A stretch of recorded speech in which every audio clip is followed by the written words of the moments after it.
So vocabulary, again, an exciting part, a very all-encompassing part, a vital part of speaking. There are a lot of notions involved in assessing vocabulary, right? So we will get through, and I will go through the notions as we meet them. But again, all of what I'm going to talk about will be based on the notions of levels of vocabulary, and for quite obvious reasons, right? So we have basic vocabulary, we have intermediate, advanced, and I'll go through that. So in the same manner as So Young did, we shall go through those squares one by one and answer those questions bottom to the top. And before I start talking about anything really, I should make sure that what I'm talking is being understood well. And so whoever is listening to this is prepared to listen and knows, is familiar. We have some common ground. And those will be met if all criteria are satisfied. First one is that you need to have a basic understanding of what vocabulary is. I'm not gonna go and explain that extensively now, and just I'm gonna say that's a lexicon and proper usage, etc. Second is that there is some bottom line familiarity with the parts of speech and how they differ. That we have noun, adverbs, determiners, we have adjectives, etc., etc. And what those are, what they entail, how they differ, all of those specifications. I will also expect that somebody who is listening to this is familiar with CFR, Common European Framework of References, to some substantial degree, not just knowing it exists and knowing what it entails. I mean, what it looks like on the surface, but knowing some of its specifications, right? So that knowing that, not vaguely, that C2 is kind of better than A1, but to some more, having some more knowledge of it, more in-depth, intimate knowledge of it. And lastly, that of course that you have read background units which were assigned, I assume, before, and those were the written units which outline the some very basic notions about grammar, vocabulary, speaking, and phonology. We will not be using phonology at length, but we will be using vocabulary and speaking for obvious reasons, and we will be using grammar just so long as it touches upon what noun is, what verb is, etc., etc., etc. So if, and the second F means if and only if, and if and only if serves very emphatic purpose here. So only if those are met, and if those are not, I would highly encourage everybody who does not meet those criteria to go back and revise either what CFR is or what parts of speech you feel shifty about. Just go and revise. But if you do, and I assume you do, we're gonna start with this rubric, and we're gonna start with the first, the very first question: does the speaker attempt at intermediate B1 and above vocabulary while showing proper use of a wide range of basic A1, A2 vocabulary? That's a really loaded sentence, a question. There's a lot to it. First one is attempt at, second is intermediate vocabulary, third is wide range, and fourth is basic vocabulary. And we need to tackle all of those, which is quite a task. So first of all, we are going to talk about levels, because levels is what this rubric is about, right? And we sort of have levels within levels. To distinguish between levels of ENGin, levels 1 through 6, we need to distinguish between levels of vocabulary. So it's a bit circular, but I hope you can manage. So we have various levels of vocabulary, and we're going to tie them to the CFR levels, right? And there are 7 of them. Those who think there are 6, you're wrong. It's 7 from 2020, from May. CFR has been updated, and each letter has their own specifications in the way in which we will use. So the conventions which I'm talking about now, I'm gonna call basic, intermediate, and complex vocabulary. Those conventions are specific to our rubric, and I do not want to impose them over anybody else, because somebody may call them beginner, independent or proficient. That vocabulary exists. What we are calling them is for A level, A1, A2 is basic, for B1, B2 intermediate, and for C1, C2 complex or advanced. Again, for A0, there is no vocabulary, no communication. That is, what is sometimes referred as an initial state. There is nothing there, and void. It's vacuous. You cannot say. You can say thanks maybe, but that's about it. Then for A1 is about 800 words. You have A2, you have about 100, 1000, well, 1900, about that. That's basic vocabulary, right? We call it basic. It's A letter level, right? ABC, basic, intermediate, complex. This is something we're going to stick with, something very important to remember, something very important to distinguish, because again, this kind of vocabulary in terms of levels is going to be repeated in grammar as well. So it's really important that it's very clear. And something I want to emphasize now is that given that we have levels of vocabulary, and given that vocabulary consists of words, lexicon consists of words, every word in English has its level. Some words are A1, some of them A2, some of them C2, some of them beyond C2, Notably, some simple words like or something like that, or it are going to be probably A1. I didn't check, but I think so. And some of them, the words like magnanimous, the words like pusillanimity, are going to be C2 plus after C2. They're going to come later. But again, I didn't check the word pusillanimity. I don't know. That's my speculation. Some words have multiple meanings, and every meaning is going to be assigned a level. We're going to phase that a little bit later. It's very important that we also distinguish that. And speaking of that distinguishing, it is very useful, very handy to use Cambridge Dictionary, which has levels in it. So if you go to cambridgedictionary.org and look up a word, some sort of word, and I recommend that you look up a simple one. I recommend you look up the word level of vocabulary, just to keep things consistent. You're going to get a level. You're going to get a level, presumably you're going to get a level for one meaning of it. Because the word, for example, the word level will have different meanings. It will be a noun, it will be a verb, and there will be respective values of CFR levels for every of those meanings. I recommend that you look at that. And so, does the speaker attempt at intermediate B1 and above vocabulary refers to the speaker, the examiner, the kid, attempting at, so trying to use, though albeit maybe not really successfully all the time, but at sometimes attempting at intermediate and above. So the vocabulary which is judged by Cambridge Dictionary as B1, not all of the words of this person will have to be B1. I mean, I'm still talking to you and I have a lot of A1 vocabulary, like the, it, I, all of those are A1, but I still have them. It just means that they will have to, they have some bottom line. They will have to meet some threshold.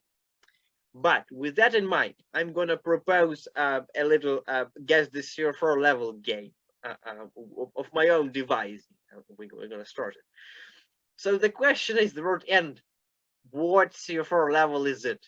Is it A1? Is it A2? Is it A0? Is it B1, B2, C1, C2, or beyond C2? One thing we can say is not A0 because it's void, as I said. No, I'm gonna drag it out here, and I'm gonna reveal it one by one. There are actually many things to reveal. First of all, naturally, the first meaning is A1 meaning. It's very simple, and it is joining two things, Heidi and Roth. Joining them, we have two parts. They are joined by the conjunction, logical conjunction. In that role, when and is playing that role, it's A1. Somebody will inevitably be wondering, well, what others role can there be for and? And seems to only play one. Well, there actually are. And joining something together with other similar things, for example, Heidi wrote and Chomsky. So this and Chomsky part, compiling a list of things, is using and at A2 level. That's different from just joining two of them together. Having a list and joining the last piece of it at the end, that is the usage of and at A2 level, and that is crucial to know and remember. And so we have this, mind-blowing concept of and being both A1 and A2. Well, I'm not done with you yet. There's more to it. Also, A2 level is using and in the meaning in order to. I told him to go and learn the CFR, right? I told him to go and learn the CFR. I told them to go and then to learn the CFR. In this meaning, it's not really the joining function which it has in the A1 level. It's not that simple. It's more complicated. It has more semantic value to it, right? So that's another A2 meaning. That's another A2 meaning. But again, we're not done. There's also B1 meaning, which is the intensifier meaning. She is, as in she spends hours and hours. Days and days went by, etc. So this intensifier meaning is B1. And we have gotten through, and I want to know, just for the record, we have gotten through half of the CFR scale just with the word and. Because A1, A2, B1 is half of the scale. It's important to be able to distinguish, but it is even more important. It is crucial. It is really, I cannot stress enough how important it is to be able to be conscious of the differences which different meanings of one word entail. To be conscious that one word can have different levels with it. That is very important, because one word can have different meanings. And again, you look at the word like get, it can mean whatever you want. It can mean literally anything. Now, another round of the guess the CFR level game is going to be sound, and I do want to go through that. I do want to take a look at it, a more proper look. But I'm not going to drag it out this time one by one. I'm just going to do this and going to explain it. We're not going to have a 0 and a 1 levels, but we are going to have levels, meaning spanning through the most of the rubric A2, B1, B2, and C2.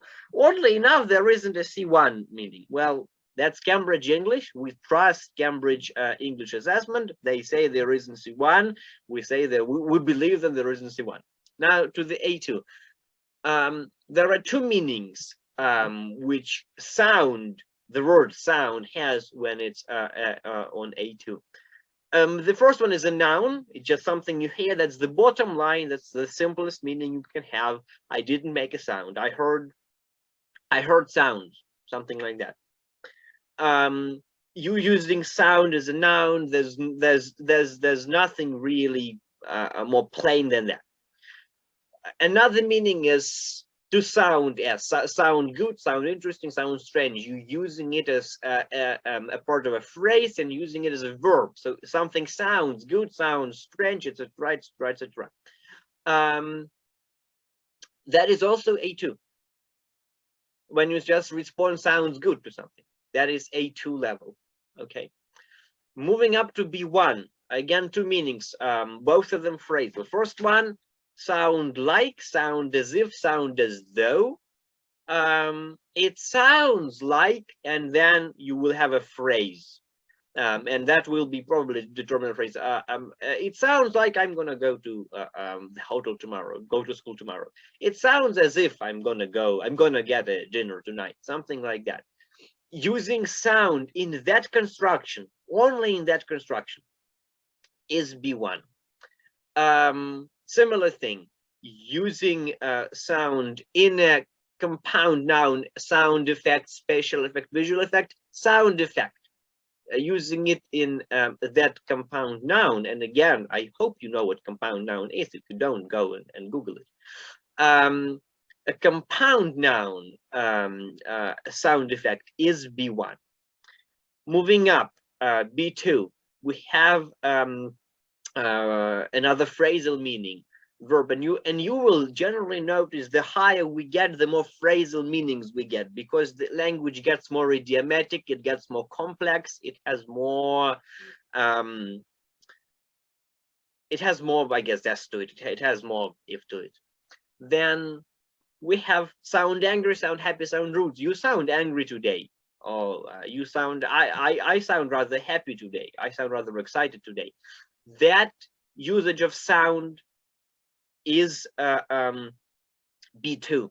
And I want to stress this. So I used the word pusillanimity before. Let's continue with that. I sound pusillanimous today. That does not mean that the whole expression is B2, because the word pusillanimous isn't B2, but the word sound is. So using that construction of sound, sound and an adjective, is B2, whatever you put in that box after sound, right? Then nothing for C1, hooray. C2, the final level of the PhDs. The first meaning is noun, the sound of something. And the example we have here, the sound of Professor Laznik approaching made me shiver. The sound of thunder, another famous example to take Bradbury, right? Sound of, and then a noun, is going to be C2. For what reason, I couldn't tell you, for the life of me. I'm not sure why it's not B1. It is C2, the sound of something, and you have a noun to substitute something, or not really a noun or a phrase, right? So we have the sound of Professor Laznik approaching is a pretty complex structure. You have the sound of somebody of approaching, that's the main noun there. Well, not really a noun, but not going to touch upon that here. And lastly, phrasal meaning, to be safe and sound. And to complement the first sentence, I was safe and sound after Professor Laznik left. Safe and sound, idiomatic meaning here. It is different from all of what we seen above. Above, we saw the meaning of sound as a physical effect, like a wave, right? And here we have sound as in strong, healthy. And this building up on meaning, again, the same word relates to both of those. Safe and sound, this idiom is C2 level, wherever they use it. So it can be any sentence in any surroundings, but if they use it, it means that they got at least, and if they use it appropriately, they got at least one vocabulary item for C2, which can they put a check mark to. Okay, that's all very exciting. Now, going back to this question we have on the left. Does the speaker attempt at intermediate B1 and above vocabulary while showing proper use of wide range of basic vocabulary? We know now what intermediate vocabulary is, right? For example, for sound, it is sound like or a sound effect. Also, intermediate vocabulary will be phrasal sound, angry, happy, rude, because that's still B2, still intermediate. While showing proper use of wide range of basic vocabulary, and we are going to talk about what that means. We have proper use. What is that? Right? Proper use, proper. The word proper can trigger some, pretty posh associations. Now, what is being proper in our life? But here it only relates to vocabulary, and it's just using the vocabulary correctly. For example, a sentence, I'm very sensible to noise, and get used to the hash mark or hashtag mark, or whatever it is called. is a marking of something semantically infelicitous, which is grammatically correct but not lexically correct. So this sentence, "I'm very sensible to noise," is perfect grammatically. You couldn't find a faulty thing to it. I mean, you could try. If you can, email me, please. But it is infelicitous in terms of semantics, because you cannot say sensible. It doesn't work in this environment. You should say sensitive. "I'm very sensitive." That will be proper. A similar, well, now a little exercise. "Today's big snow makes getting around the city difficult." What's wrong? I encourage people to post video and think for themselves. I'm going to just move ahead and point to what's wrong. And what's wrong is big snow. It should be heavy snow, really. Now, what's the notion of big snow? It's a very weird notion. It doesn't really exist. It should be heavy snow. But don't worry if you get it wrong. Those are subjective judgments. Those are really subjective judgments, but there are some common standards. I assume that all of you spotted sensible and sensitive distinction. Also, heavy snow somewhere around there, and I'm writing that as Secundum PT, so I took it from Cambridge University Press. Not my examples, not my judgments, native speaker judgments. Okay, on in basic sense, proper use meaning correct use, appropriate use of vocabulary, right? Now, moving forward, let's consider it on the levels and how it relates to levels. So we have, "I will live in Cambridge for 2 weeks," and it is not a precise, a correct structure. You cannot say "I will live in Cambridge." You need to say "I will stay in Cambridge." We can quibble around the other two, really. Could I have a piece of bread and may I have a jar of tea? And those are not conventional. That's why I put a question mark next to them. They are definitely non-conventional, and they are likely to be interpreted as vocabulary mistakes unless spoken in some specific context. For example, when you see a bunch of jars of tea standing and you want to pick one. But if suddenly you listen to an interview, you listen to assessment interview, and the speaker is saying, "And I had a jar of tea there," that is a lexical mistake. That is something they cannot use. And I'm again following Driscoll 2005 from Cambridge University Press here. And the next example I'm gonna take is from B2. "I make a lot of exercise," and this is some people make those mistakes all the time, because they say they will do mistakes, but they make them. The same thing for exercises. They say "I make a lot of exercise," while they should say I do. Right. The quickest journey home is through here. The quickest journey is not felicitous in this context. The quickest way home, right? Path home. Journey is something which does not work in this context. But there is a dilemma I want to pose, and I am not really going to resolve it to the end, and that's something you'll have to ponder on yourself. But here are two sentences. "I mustn't tell the truth to Professor von Fintel, versus "I don't have to tell the truth to Professor von Fintel." There are difference. "I mustn't tell the truth" versus "I don't have to tell the truth." Those constructions, as they're given here, they're both perfect grammatically. They are both also, they don't strike you as infelicitous immediately, because they aren't. But there is a difference between them. There is, and any native speaker would be able to spot it right away. "I mustn't tell the truth" means I shouldn't tell the truth. I don't have choice to tell. I really shouldn't. It's not up to me. I cannot tell the truth. Whilst "I don't have to tell the truth" means I really could, but it's not like I have to. It's up to me. I'm on the fence here. You see, there is a difference between two meanings. And if during an interview, you hear somebody say, you hear somebody use that grammatical structure in a wrong context, in a wrong way, that's a lexical mistake. And again, I'm following Tafer 2004 from CUP. Next up is wide range. And we are going to be done soon with this first question. Wide range of vocabulary. We just gonna go with very vague definitions. The variety of words and grammatical forms a candidate uses, and that is again comes from Cambridge. Controlling that there is a variety, some variety. It is not repetitive, because when it's repetitive, you don't have variety, and in this way, it's connected to FCD, which So Young will talk about.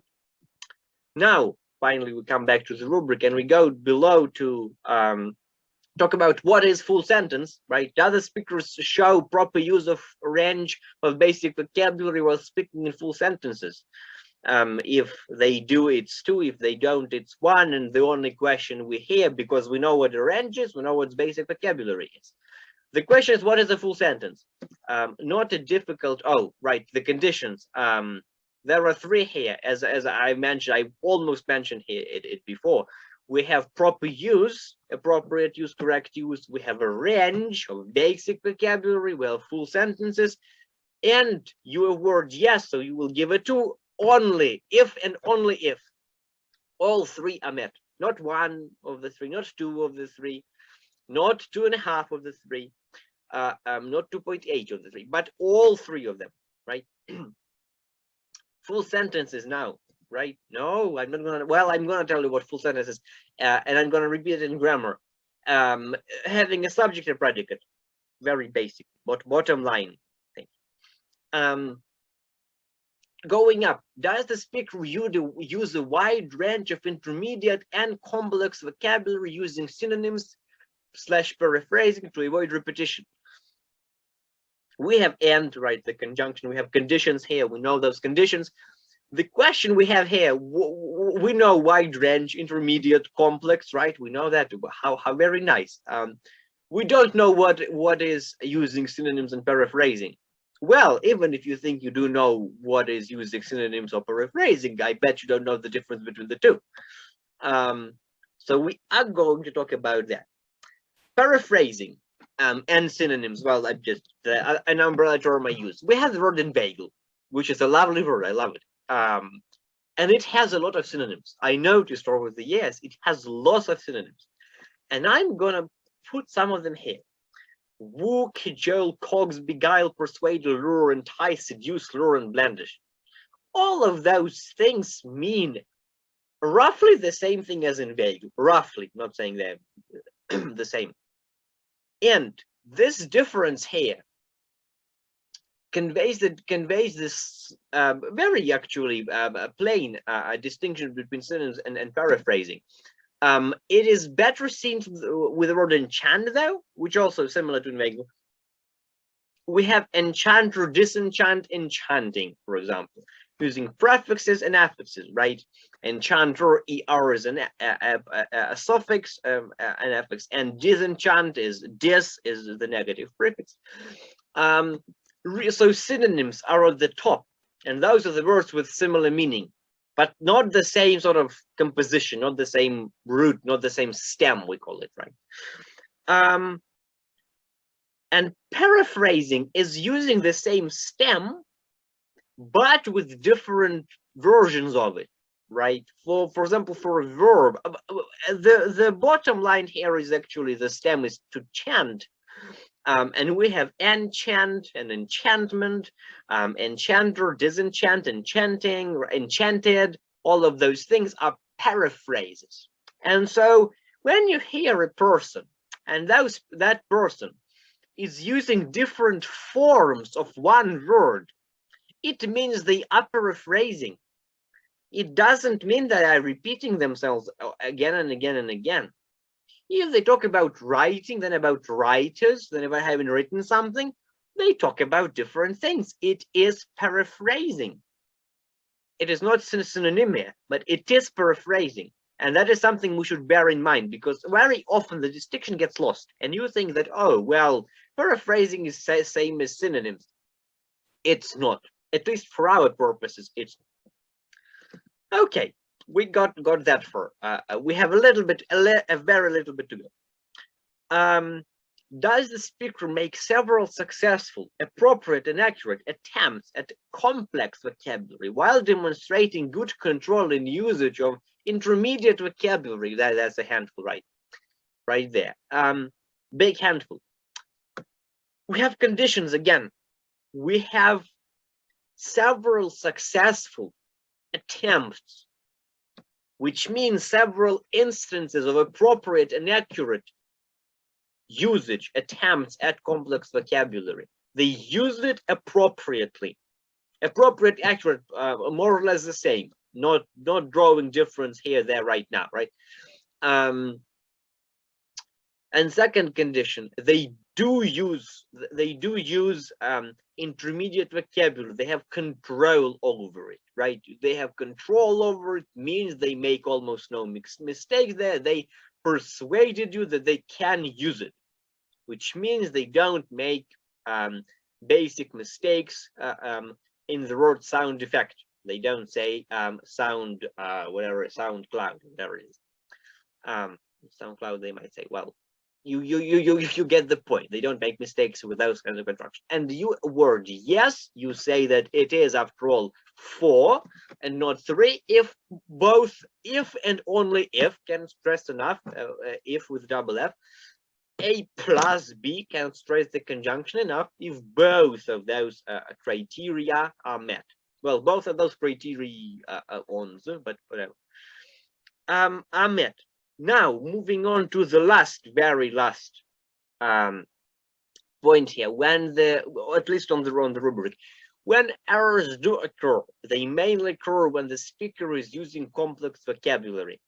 And what that is about is that when we have an error, you see an error, and it mainly occurs. What means mainly? Not always, but majorly, on the most part, more than 50%, don't count though, when the speaker is using complex vocabulary. So it would also entail they don't make mistakes in the levels below that, right? So that is, the bottom line here. They are using complex vocabulary. They're using it fine. They show you some control over it, but they do make mistakes. But those mistakes don't, cause you too much trouble. Again, to show more, this little thing has 4 conditions in it, which is, important to note. Speaker is using complex vocabulary. That's the first one. Speaker is showing good control of intermediate and basic vocabulary. Speaker is showing some control of complex vocabulary, and that is similar to A. You might think it is in some way, but using doesn't always mean showing control. And here we need that they are showing some control, but there are some mistakes. Some, not too many. Yes worded only if and only if all of those 4 are met. Again, some mistakes is vague, I'm sorry. It refers to several, anything below 30 to 50%. Several mistakes, it's not really several. They might make mistake, might make, a couple of them, not a lot. Out of all of those of the instances when they use complex vocabulary, their mistakes are not more than 30%. And 30 is, again, it's a lot. So I would encourage you to put it in 20. Some note of regionality, because it is difficult to quantify and difficult to kind of locate yourself within, what is proper use of vocabulary. And that is a side note apart from, it's connected to how you perceive the rubric and what you perceive to be correct vocabulary. Here are 2 sentences. I used to meet a lot of lovely blokes in the autumn. And second one, I used to meet lovely guys in the fall. We can even, worsen the situation, saying I used to meet a lot of lovely blokes in the grouse or after the grouse, or I used to meet a lot of awesome folks in the fall. And both of those, they're different. They're both correct, but they're different. And what they represent are regional differences. So the first one, the word bloke, the word autumn, are characteristic. No, after the grouse, they're characteristic in British English. So it is a British version. And they're sort of common British. And autumn is more Oxford English. Bloke is, all over the country. Grouse more, I guess, north. Lovely guys. A guy is an American word, a typical one. Fall is again a typical American word. They both are correct. No need to be super strict and say, well, no, that's awful, they cannot do that. No, they can, and it is good when they demonstrate, when the examinee, the kid, demonstrates the knowledge of those things. It is good. Those are not lexical mistakes. They are not. Some more examples. I know you say a shopping bag, at least Northwest. In Midwest, say a shopping sack or a sack. A grind versus a sub. Massachusetts versus Midwest, Iowa, or Minnesota. Glasses or spectacles or specs. It is American versus British, but again, it's more vague here. Spectacles is being used at times again in the US too. You versus y'all, and y'all is characteristically a southern thing, so that is something you should bear in mind.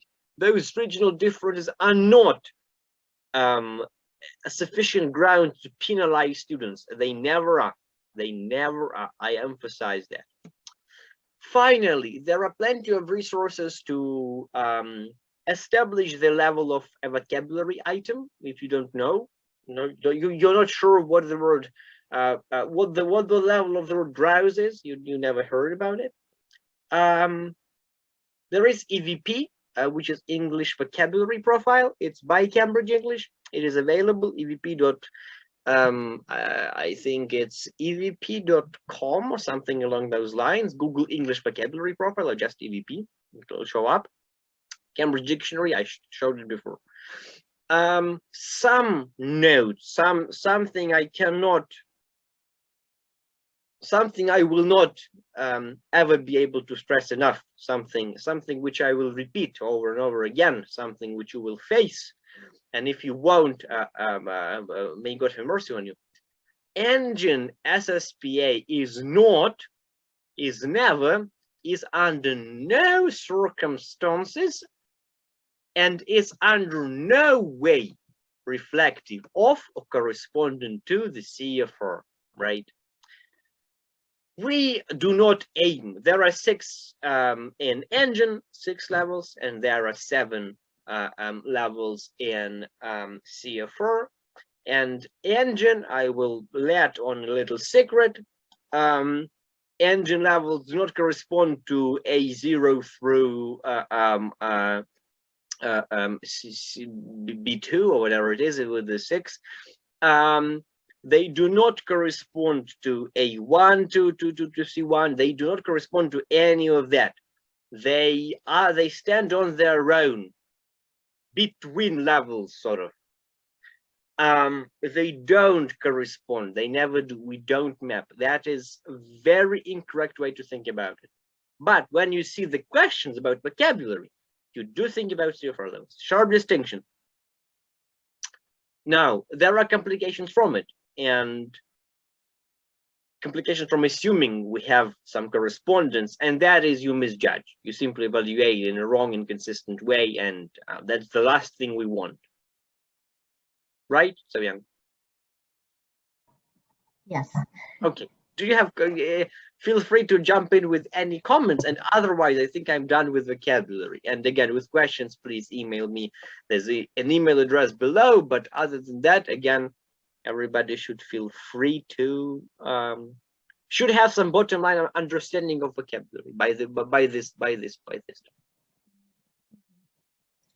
Yes, thank you, Daniel. And I think it's really important that evaluators have a sense of awareness of where, like what level a word should be and always be we'll try to be conscious about that. So thank you.